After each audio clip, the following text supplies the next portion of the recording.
네, 안녕하세요. 반갑습니다. 저는 호주 살고 있는 호주 찰리입니다. 이 영상을 찍고 있는 지금 현재 시간은요 2022년 4월 11일 월요일이 됐습니다. 생각해보니까 이렇게 영상을 찍는 게 항상 좀 월요일인 것 같아요. 그래서 월요병 저번에 말씀드렸지만 잘 이겨내고 이번 주도 씩씩하게 한 주 동안 살아야 되는데, 오늘 이렇게 영상을 켜고 여러분들께 좀 나누고 싶은 주제는, 그래서 왜 이 꼭지의 부동산을 첫 집을 구입을 했는지 그거에 대해서 아주 간단하게만 이야기를 해보려고 합니다. 그래서 이런 영상 계속 받아보시고 싶으시다면 구독과 좋아요 한 번씩만 부탁드리겠습니다. 그래서 제가 말씀을 드리고 싶은 거는, 제가 고점 징후에 대한 것들은 저번 영상에 대해서 이렇게 다뤄봤으니 조금 내용이 궁금하시다면 이렇게 링크 지금 나오고 있죠? 그거 들어가셔서 잠깐만 보시고 이 영상으로 다시 돌아오시면 좋을 것 같아요. 그래서 요건 약간 좀 논외로 제가 지금 차 안에서 이렇게 촬영을 하고 있는데, 와, 엄청 더워. 엄청 더워요. 그러니까 후딱 찍고 빨리 들어가야 될 것 같습니다. 그래서 지금 계속해서 부동산은 제가 지금 일단은 언더 컨트랙 들어가서 거의 이제 세틀만을 남겨놓고 있는 상태입니다. 그래서 이제는 뭐 마무리됐다, 키만 받으면 된다, 그런 상태라고 말씀드리고 싶은데, 그럼에도 불구하고 제가 습관적으로 이렇게 realestate.com 이런 사이트를 들어가서 제가 서치한 요 주변에 대한 집 시세를 가끔 보곤 해요. 근데 그게 조금 내가 샀던 시세보다 떨어지면 배가 좀 아프긴 하겠죠. 근데 그래도 약간 지금은 습관적으로 이렇게 보고 있는 것 같습니다. 확실히 지금 마켓에 있는 요 집들에 대해서 인스펙션 데이트가 저번 영상보다 더 많이, 이 인스펙션 데이트를 더 많이 짜고 있더라고요. 그러니까 사람들을 조금이라도 더 이렇게 모아서 매매가 됐든 옥션이 됐든 이런 거 진행하려고 하고 있다. 그리고 저희가 집을 보러 다니면서 뭐 레이 화이트라든지 아니면 다른 기타 부동산 업체들이랑 이렇게 집을 보러 다니면서 저희 디테일을 등록하게끔 그 사람들이 유도를 하거든요. 그러다 보니까 굉장히 좀 여러 가지 부동산 업체에 저희 컨택 넘버를 포함한 디테일이 등록이 돼 있는 상태입니다. 그러다 보니까 요즘에 그 관련해서 굉장히 좀 많이 전화도 오고 문자도 오고 이렇게 있는 상황이에요. 그러다 보니까 야, 이 사람들이 예전 같지 않게 지금은 뭔가 좀 부동산이 한꺼풀 좀 내려왔구나 라는 생각이 들었어요. 그래서 제가 그때 당시, 그러니까 이 집을 찾기 전에 들었던 생각은, 만약 내가 올해 집을 찾지 못하면 내년 정도, 왜냐면 이 모든이라고 하기 좀 그렇다, 많은 사람들이 내년 혹은 내후년에는 호주 부동산에 어느 정도 조정을 받아서 가격이 10%에서 15% 정도 조정받을 거다라고 얘기를 하고 있어요. 근데 그게 꼭 10%, 15%가 아니라 어느 정도 가격은 조정될 거라고 저도 생각을 합니다. 왜냐하면 너무 단시간에 크게 올랐고 가파르게 올랐기 때문에 어느 정도는 반영을 할 거라고 생각을 해요. 근데 그게 내년이 될지 후년이 될지 아니면 오지 않을지는 여러분들도 모르고 저도 모르고 아무도 모릅니다. 그러다 보니까 베팅을 하고 있는 상황이에요. 저 같은 이런 부동산에 대해서 아무도 모르는 사람들도 주변에 그런 듣는 얘기를 통해서 조금 이거를 딜레이를 시켜야겠다라고 이 매매 계획을 짜고 있는 이런 상황인데, 그러면 많은 사람들도 똑같이 생각을 하겠죠. 그러면 어떻게 할까요? 호주에서는 크게 매매가 아니면 렌트밖에 할 수가 없어요. 한국처럼 뭐 전세가 있는 건 아니기 때문에. 그래서 따박따박 월세를 내야 되는데, 그러면 어쩔 수 없이 지금 가지고 있는 집 계약, 즉 렌트의 계약을 연장할 수밖에 없습니다.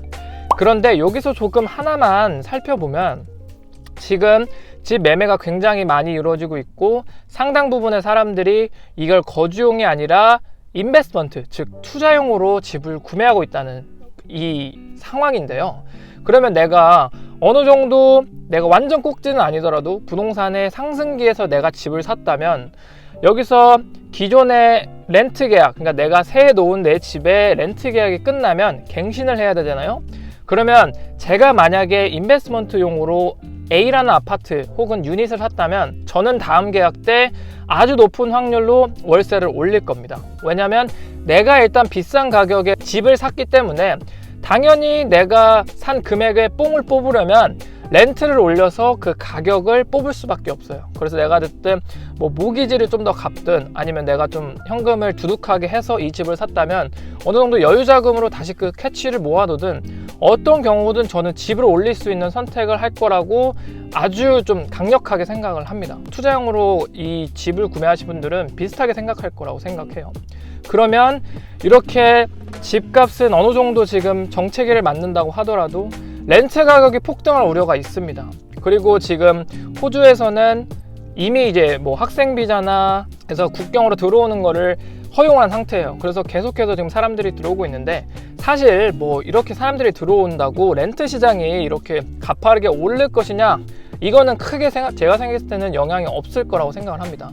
그렇다고 이게 아예 영향이 없는 건 아니겠지만 사실 이 이민자들이 들어오는 것보다는 지금 호주 부동산 이 마켓, 그러니까 렌트 마켓 상에서 이 열기가 조금 더 높아질 거라고 생각을 해요. 그러면 집 가격은 내려가더라도 렌트 가격은 올라가게 되고, 그러면 이 렌트 가격이 또 이 매매 가격을 끌어올리게 됩니다.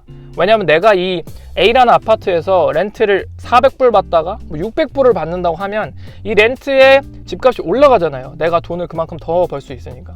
그러니까 이게 서로 앞서거니 뒤서거니 하면서 가격을 끌어올릴 수밖에 없다고 아주 개인적으로 생각을 합니다. 그래서 저는 이걸 생각을 해봤을 때 내가, 물론 이거는 투자 목적은 조금 별개라고 생각을 해요. 저는 일단 거주 목적이었고 투자 목적은 아니니까 상대적으로 이 세금은 조금 이 투자 목적에 비해서 다릅니다. 저는 첫 집을 사는 입장이니까 어느 정도 내가 생각을 해봤을 때 렌트랑 이 매매에서 내는 대출금이 갚는 한도가 크게 차이가 없으면 나는 그냥 내 집을 사는 게 낫다라고 생각을 해요. 그래서 어떤 분들은 그래도 매매보다는 렌트가 낫다, 여러 가지 뭐 부가 비용이 있으니까. 근데 그래도 저는 이 돈적인 그 측면이 아니라 심리적인 측면도 크게 작용한다고 생각을 해요. 무슨 말이냐면 내 집이라는 안정감, 그리고 렌트는 내가 돈을 벌어다가 집주인을 좋게 해주는 거잖아요. 그러니까 나한테는 큰 이로움이 없습니다. 하지만 내가 렌트가 아니라 매매를 해서 은행한테 모기지, 대출금을 갚는다 그러면 이거는 어찌됐든 이 집이 점점 내 거가 되는 과정이잖아요. 거기서 오는 심리적 안정감, 그리고 렌트를 아마 오래 해보신 분들은 아시겠지만 정말 집에 못 하나 받기가 힘듭니다. 그러다 보니까 내 집이라는 생각이 잘 안 들어요. 거기서 이제 좀 내 집이 생기는 거라는 성취감, 만족감, 이런 것들은 물론 여러 가지 부대 비용이 생기겠지만 이거를 충분히 커버하고 남는다라고 개인적으로 생각을 해요.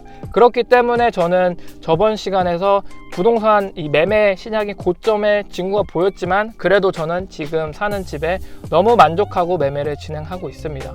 그렇기 때문에 지금 이 렌트 시장도 뜨거워질 거라고 생각을 해요. 그러다 보니까 사람들이 자연스럽게 매매를 안 하고 기다리다 보니까 그러면 렌트를 재계약할 수밖에 없고, 지금 그 렌트를 가지고 있는 그 랜드로, 그러니까 오너 같은 경우에는 소유주가 바뀌고 있는 과정에서 내가 이 그 집을 사기 위해서 큰 돈을 들였다면 당연히 이건 렌트로 뽑아낼 수밖에 없다. 그런 렌트 가격이 올라가게 되고, 렌트 가격이 올라가면 자연스럽게 이거는 집 가격을 조금 더 끌어올릴 수 있는 촉매가 될 수 있다. 이렇게 정리를 해볼 수 있겠습니다. 그래서 오늘은 이렇게 좀 간단하게만 정리를 해보고요. 다음 시간에 뵙겠습니다. 오늘은 여기까지입니다. 안녕.